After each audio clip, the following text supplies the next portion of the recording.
Welcome to Doing the Work, frontline stories of social change, where we bring you stories of real people working to address real issues. I am your host, Shimon Cohen.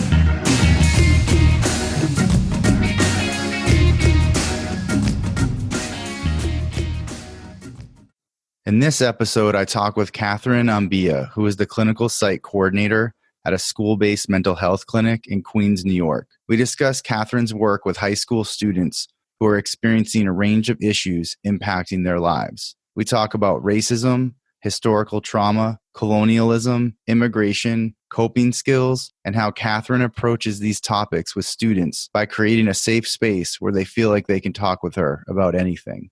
We discuss the Trump administration's family separation policy, ICE, deportation, and the impact on students and families, and also the impact on professionals, particularly those who are members of groups being targeted. Katherine shares about self-care, balancing work and activism, her family's experience with immigration, parenthood, and finding hope in the youth activism of today. We also talk about self-disclosure. I hope you enjoy the conversation. Hey, Katherine, I'm so glad to have you coming on Doing the Work and sharing your experience with us. And so I guess to just get started, could you let us know what you're doing these days? So currently, I'm the clinical site coordinator for a school-based mental health clinic at a high school in Long Island City, Queens. Let's say someone, was visiting your school or one of the schools for the day and was just kind of trying to understand what you do there and what the approach is working with the students. What would that look like for someone just coming in for a day to visit? So I think that's really interesting. So part of the program that I'm in is part of our work is destigmatizing mental health, because a lot of the kids, it's 80% Latino. A lot of the kids are first generation or they're newly arrived. And so they don't really, culturally, mental health is sort of not really talked about. They don't really seek therapy, but there is a really high mental health need at this school. And, a lot of the kids have a lot of trauma, from immigration trauma, historical trauma. So I think a lot of what I do is just kind of making a space that the kids can come to and talk about mental health. So I do individual one-on-one, but I also do workshops on Fridays that are just open door, and I get food for the kids. And every week we talk about a different topic related to mental health. So like stress, depression, anxiety, we talk about racism, trauma, and they can just come. And so I think that's really helped them feel comfortable coming into this space, and they're sort of learning the language to talk about mental health now. And I've even overheard conversations in the hallway where they're like, using things that we've talked about during our workshop. So that's really cool. That is really cool. Do they, I figure, someone comes to a workshop to check it out and then they'll bring some friends to the next one. Totally. Yeah. It ends up being often it ends up being the same kids every week. So almost like a closed group, but we don't put that label on it. So they, and they can bring other friends if they want. So yeah, it's kids bring friends. They refer kids. Teachers can refer kids. So that's kind of what it looks like. And then I do a fair amount of professional developments for teachers also, like classroom management stuff. And we talk about student mental health and what things that they can look out for if a student is having a mental health issue, ways that they can de-escalate situations, stuff like that. So I think if you were to come in, you'd see a mix of that. You'd see me out in the hallway a lot. I try to go into class so the kids know me in the cafeteria and have lunch with them. And so you're at one school? I'm at one school, yeah. And what's the ratio? How many kids how many students are at the school? We have 1,600 kids, 9th through 12th grade. There's one DOE social worker who's there 2 days a week, and then me. And that's pretty much it for mental health services. They have guidance counselors, but they do there are 4 guidance counselors, but they do most of the programming and more academic stuff. So yeah, there's really only, I guess, 1.5 social workers for 1,600 kids. Right. So it's a large ratio. The nice thing is you're there on site, so you're always there and they get to really know you. It sounds like the teachers get to know you, and that probably helps with the students getting connected to you as well. Yeah, they've been great. Like the teachers have let me push into classes and do whole lessons on different topics, and they've really supported me. So I think the school, for the most part, they're open to it, and they've been, administration has been great. Like they're really on board with mental health. So I think that's really important. If you're doing school-based work, if you don't have the support or the buy-in from staff, you're never going to get anywhere. And so I've been really lucky at this school. Like they were ready, willing, and it's been great. I've only been there for 2 months, so we'll see.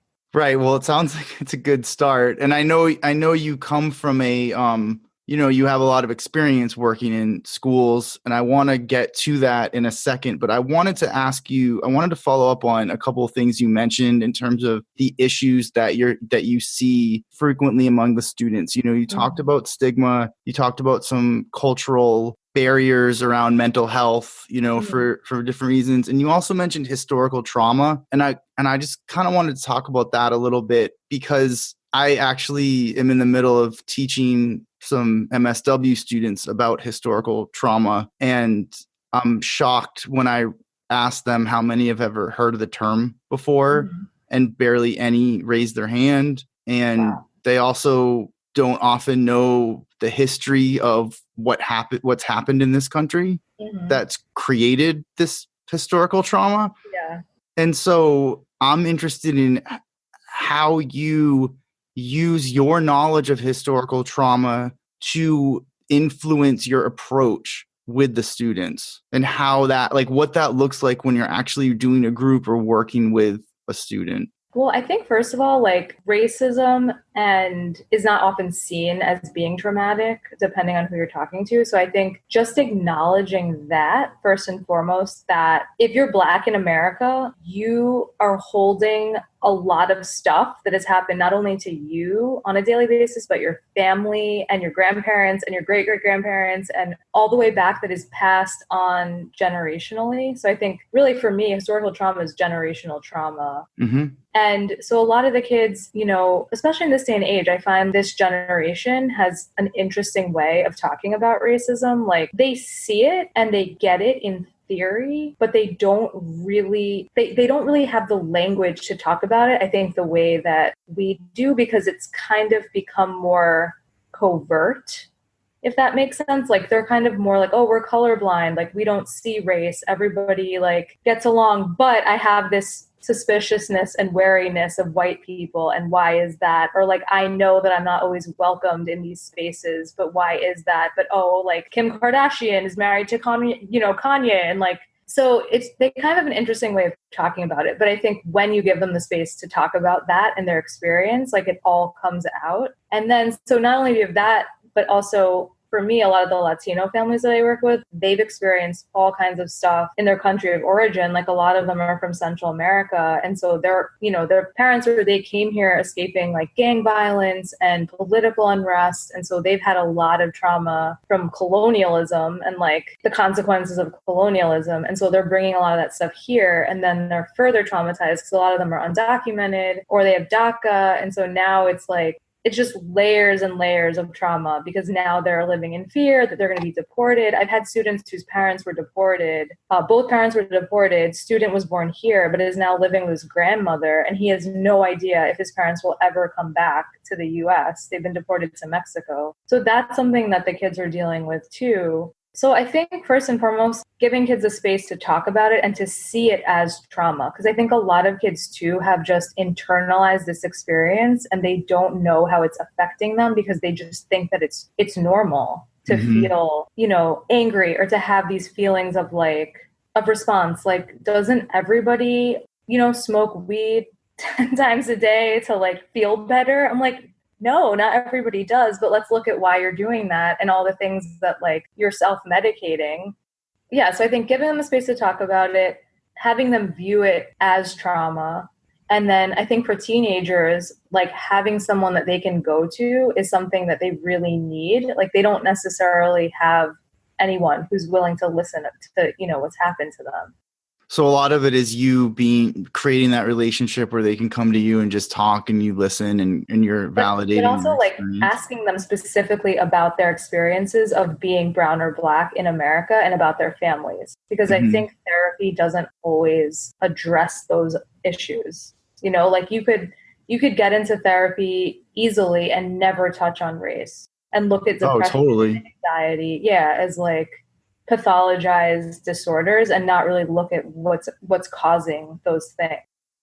Right. Like if you're, undocumented in America and all of a sudden Donald Trump becomes president and you're showing up at school with anxiety, because now you know what's coming because he just campaigned on it for however long. Or like that's not pathology, No. That's not right. Totally. Or what's happening in New York, like people are tweeting out like, oh, ICE is at, Junction Boulevard train station, like rounding people up. Like that's happening. ICE is at 23rd Street in Manhattan. Like this stuff is real. And whether or not they're actually there, like this is the fear on the street, that people are like I've had parents call me and say that they want to come pick their kids up because they think that there's ICE like rounding kids up in the train station. I think the fear is really palpable, and our parents aren't letting their kids go places, or the family itself isn't traveling or isn't going around New York, or isn't like, they're not like enjoying life the way they should be because of the fear. Right. And then these kids are supposed to do schoolwork too. Yeah. Like with and all concentrate. Stress. Yeah. Yeah. So that's been a large part of it. And then like, trauma work, a lot of it is unpacking the trauma, writing narratives, like sort of doing like a CBT approach and moving through that process for the kids. So it's similar for historical trauma. And I think there's still a lot of research to be done. Actually, a professor that I had at Columbia, Dr. Braveheart, I'm sure you're familiar. Oh, yeah. Work, but she's really helped define it. She helped define historical trauma. She's the first person to really develop like the historical trauma response and like the model for working. And I think others have come after her and have sort of, done some work on it, but it's really still a new thing that's being developed. And, it hasn't been developed, like she works with Native populations and it hasn't really been looked at as much with Latino youth and families, but I think you see a lot of the same statistics as you do with American Indian youth, with Black and Latino youth. I think it's real. And I also think, therapy historically, like, this isn't really designed for people of color. So like, for the most part, if you do have a mental health issue, 80% or something of kids of color don't seek help. And a lot of that has to do with stigma, but also it's largely related to the fact that like help isn't for you. The person you talk to often doesn't understand you, doesn't ask you the right questions. It's sort of, I think historically it's been a white thing. It hasn't been for community. So I think really that's like the brunt of my work and has been the brunt of my work for the last 5 years in schools. And the reason in schools is just because that's where kids are more than they are anywhere else. So I think for me, I really saw that as a way to reach youth. Oh, absolutely. It's one of the most effective places if you can break through, and especially if the administration is supportive and not just, oh, we have to have a social worker here type of thing, right? Yeah, totally. What's really helped you over these years of practicing in schools and doing this kind of work? What have you learned the most from the students themselves and the families about like how you need to approach them for them to keep utilizing the services? I think that a lot of it has been sort of letting people tell you what they need. Prior to being in schools, I did in-home work, which is different because it sort of shifts the power dynamic. You're going to the family and you're in their home. And so they sort of, it's on their turf. It's where they're comfortable. You're the one who's sort of out of your comfort zone because you're in someone else's home. So I think that taught me a lot about how to sort of make these so-called clinical interactions more comfortable. Like I try my best to not, even though now they're coming to me at school, I try to like make it a space where people feel comfortable. So whether that's letting people initiate the interaction, not like imposing or forcing anything on the kids too, teenagers. I mean, I think teenagers especially, like they want to feel like they're in control of what they're doing. And so if they're already hesitant about seeking therapy and then you kind of tell them like what they need to be doing or, take any sort of directive approach, it can be really hard for them. So I think initially, like, I really just try to take a step back, listen, offer space for like, this is for you, whatever it is that you feel is most pressing or what you want to work on, like, that's what we're going to start with. And I think the kids have taught me like so much, like they've taught me so much about being resilient and about patience and like perseverance and what strength looks like in like the rawest. Like I've had kids who've been through so much. They've been through more than most adults I know. And they're still caring, funny, kind people who are like creative. And I think they've just taught me so much about being a teenager, but like just persevering, like going on, and about like love and families, the importance of family, no matter what that family looks like. That family is not just who you're born into, it's also chosen family. Yeah, I think they've taught me a lot about that. And they get to define who family is for them, right? Yeah. And like bring who they, like a family session doesn't have to be mom, dad, brother, sister. It can be neighbor, grandmother, cousin, friend. I've done like couples therapy for 17-year-olds because that's what they want to do. Yeah, it sounds like your days are pretty exciting, that there's always something going on, I'm sure. There's always something.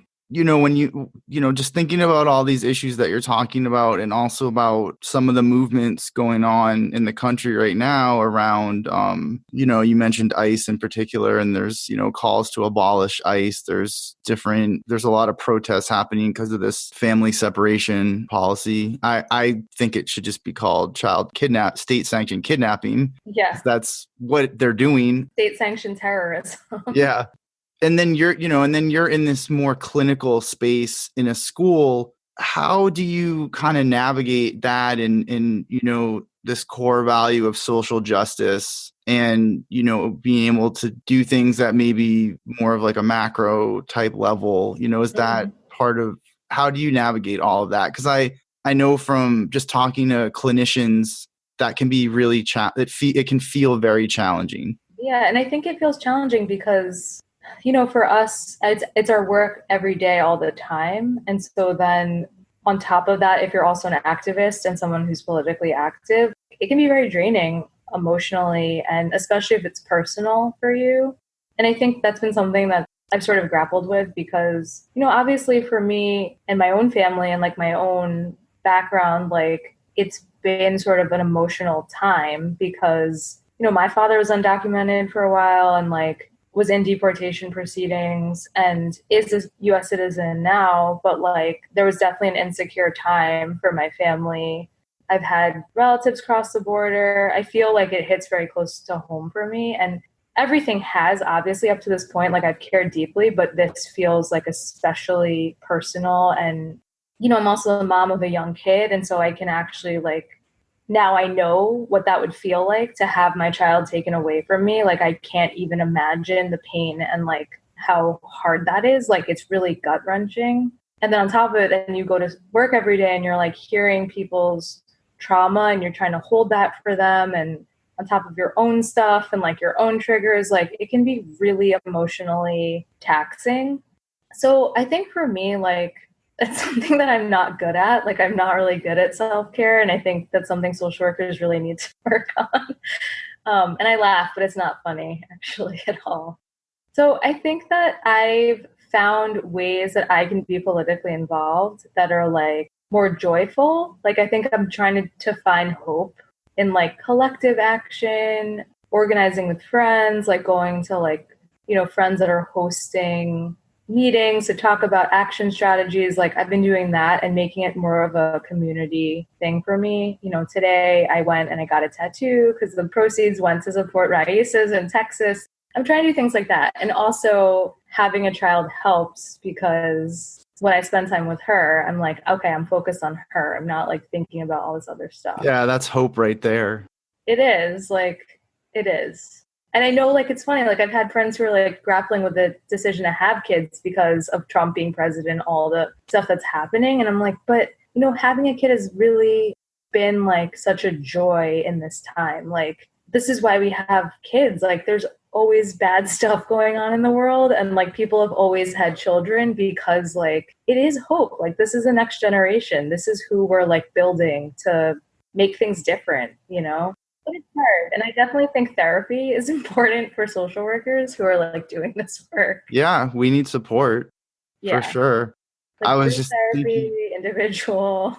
I was just thinking if someone's like delaying, you know, parenting, like having children because of what's going on politically, it's just like the day could never come because, like you said, there's always something. But, you know, that's obviously a very personal decision to have. Do any of I mean, that's a lot of students at the school. And I'm just thinking of, do any of them involved in kind of like activist stuff? It seems like a lot of young people are getting involved with it at a much younger age these days. Yeah. I mean, that's something that's also so amazing and uplifting. Like, young people are starting this new mass movement. At my last school, we had every single student walked out after the Parkland shooting, like, 400 kids walked out of class and they made signs and they were so organized. They took it out to the field and like chanted, and they had a moment of silence for every person who was killed. That's where like the hope is, like just seeing the kids take initiative, care so much about changing something, and then do the action. Like, that's all I need to feel like this is worth it. And I do think that's important, like looking for those small things, they keep you going. Are you able to interact with the students around that? Is that something that's supported for you to be involved with those things, you know, that you're openly supporting what they're doing or even letting them know about stuff? It is actually, and I'm sort of lucky in that I'm not a Department of Education staff person. I'm not in the DOE. I think you have more limits when you actually work for the DOE. Like, you can't walk out, you can't talk about certain things. But because I work for community partners, and that's what I've been mostly the last 5 years, I work for a community-based organization that's partnered with the school. So I have more flexibility around issues like that. Like, I can, you know, when the students walked out, I was able to walk out with them, whereas teachers weren't. So yeah, I think I have more flexibility to talk about those issues and to support students in coming up with action strategies. I'm not going to like get in trouble for that. Right. And it's sad that if you work for the DOE, like you have restrictions on that. It's got to be validating for the students, you know, getting back to kind of how we started this conversation when you bring up stigma, culture, trauma, you know, racism, and then they see that, hey, you know, the social worker, the counselor, whatever they call you, you know, Mrs. A, whatever. Miss Cat. Yeah. That they see that you're supporting what they're doing too. That's got to validate all of that as well. Totally. I mean, they come to me a lot and they're like, what do you think of Trump? Like, so-and-so is a Trump supporter. They'll like rat out other kids in the school. And I'm like, are they really? Like, let's have a conversation about what that looks like. Like, this is a brown kid who's a Trump supporter. Like, let's break this down. And like, often, you know, and, you know, it's like, we joke around about that stuff too. Like, I think I've become someone that they can talk to about anything, even if it's, you know, if it's political, if it's not political. Like, I think that's how they see me. Do you self-disclose, you know, do they know about that? Do they, like, would you say straight up to them, you know, where you stand on things, or you you do? Yeah. I do related to that because I think I've come to the point where if you support Trump, you're racist. You're racist. That might sound, but like, there's no other way around it. If you support Donald Trump, like, you are inherently opposed to people of color, working class people, progress in this country, like women, yeah. It's like, children. Yeah. So I'm very clear about where I stand, and I will productively, you know, I'll share why and how I feel about it, and I hope that if students disagree with me, that at least they're thinking about the reasons that I presented for why I'm very anti this current administration. What about your like some of what you said in terms of your dad and, you know, when he was going through possible deportation and those things. Do you share about that with the students? So I don't, I think if it's something that's productive or enhancing a conversation, I'll self-disclose. I tend not to share that as much, and maybe that's something, I'm not sure why, but I actually gave the commencement address at my last school. Wow. And I did share it because my speech was like pretty political. It was all about, what's currently happening and about the kids are going through. A lot of them are those kids. Like their parents could have easily had this happen to them coming into America. And so that was the first time I'd like shared it with the entire school and their parents and like the staff and principal. What was the response like?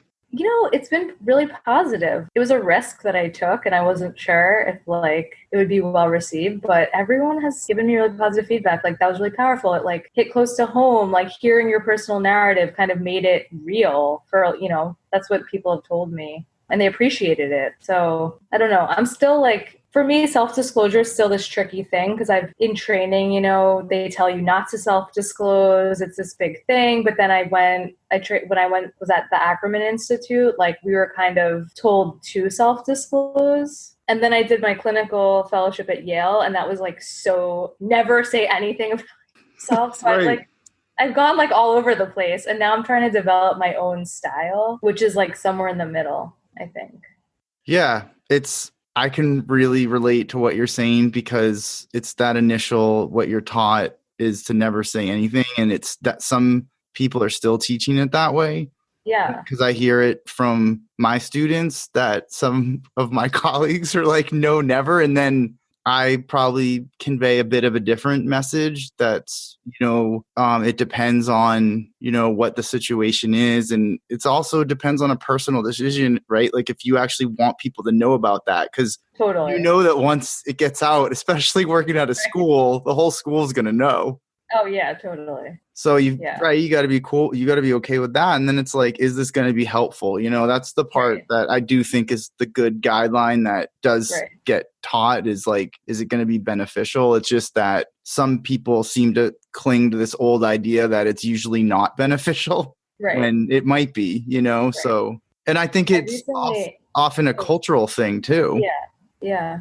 I recently did a professional development for teachers and I opened it with a picture of myself in high school and everyone was like, and then I was like, yeah, this is me in high school. And the reason that I do this work is because high school sucked for me.